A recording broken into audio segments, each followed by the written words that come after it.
Pernah terjadi dahulu pada zaman Bani Israel, seorang yang banyak dosanya, ahli maksiat, pernah membunuh 99 orang. 99 orang dibunuh, namanya saja membunuh 99 orang. Tentu saja kemaksiatannya bukan hanya sekedar membunuh, pasti ada dosa-dosa yang lainnya. Kemudian dia ingin bertobat kepada Allah Subhanahu wa Ta'ala. Maka dia bertanya kepada warga kampung, adakah orang di sekitar kampung sini, yaitu orang yang pandai dalam masalah agama, masalah pertobatan. Saya ingin tobat. Maka dijawab oleh warga, ada, rumahnya di sebelah sana. Maka pembunuh ini menemui orang pandai tersebut. Wahai orang pandai, saya ingin bertobat, tetapi saya telah membunuh 99 orang. Apakah dosa saya ini bisa diampuni? Maka orang pandai ini pun menjawab, kamu ini sudah membunuh 99 orang, berarti dosa kamu banyak sekali, maka tidak ada ampun bagimu, tidak ada pintu tobat untuk kamu. Mendengar jawaban ini, maka pembunuh itu pun marah.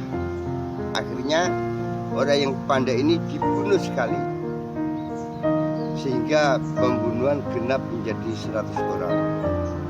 Selang beberapa lama waktu, entah beberapa hari, dia tetap ingin bertobat terus kepada Allah Subhanahu wa Ta'ala. Akhirnya dia bertanya kepada warga kampung yang lain bahwasanya dia ingin tobat.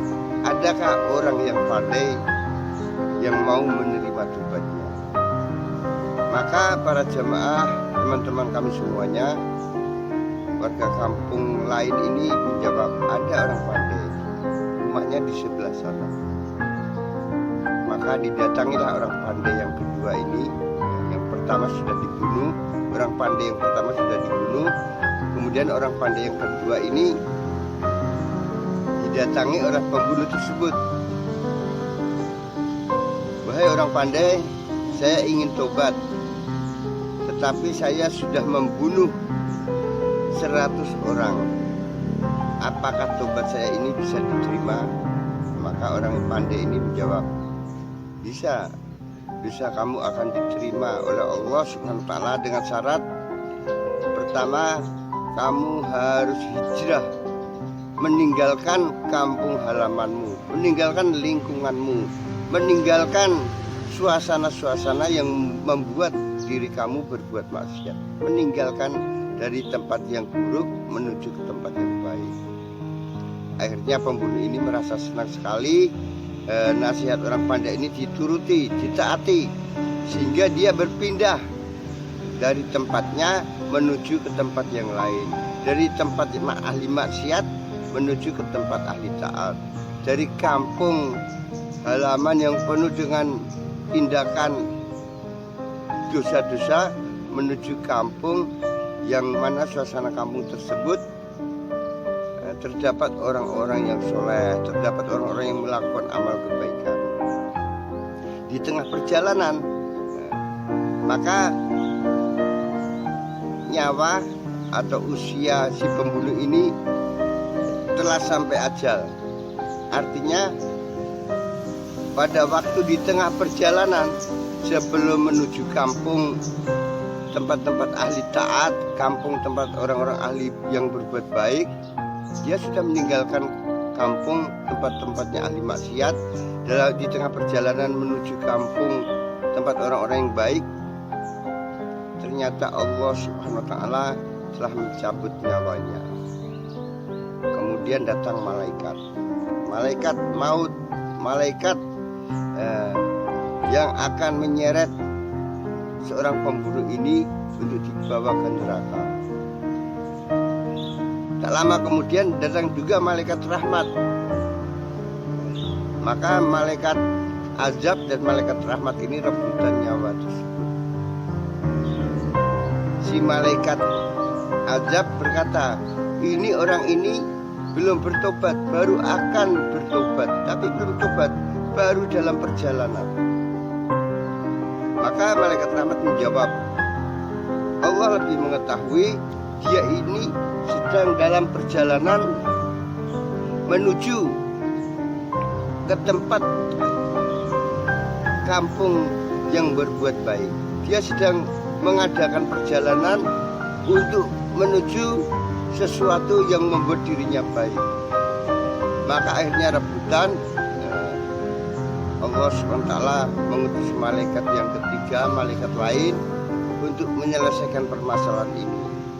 Akhirnya malaikat yang ketiga ini yang mendamaikan malaikat azab dan malaikat maut ini membuat satu keputusan, baiklah sekarang diukur saja mana lebih dekat kampungnya orang-orang maksiat, kampungnya pembunuh, kampung yang awal dengan kampung yang akan dituju, kampungnya tempat orang-orang yang berbuat baik. Maka ketika diukur dengan kuasa Allah Subhanahu wa taala, maka Allah katakan, "Hai kampungnya orang-orang ahli maksiat, menjauhlah kamu dari pendosa ini." Kemudian Allah katakan kepada kampung, "Hai kampung yang orang-orang yang berbuat baik, mendekatlah terhadap pembunuh ini." Setelah diukur, ternyata orang-orang pendosa, orang-orang pembunuh ini perjalanannya lebih mendekat kepada kampung yang mana penduduknya orang-orang yang berbuat baik. Karena lebih dekat kepada orang-orang yang baik, berarti taubatnya diterima.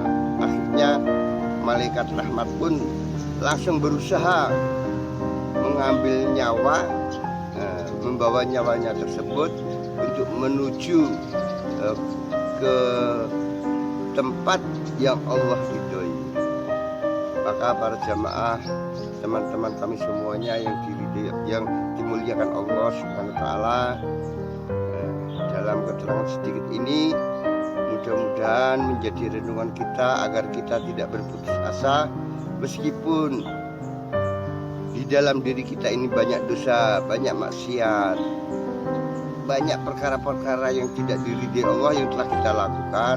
Janganlah kita ini berputus asa dari rahmat Allah.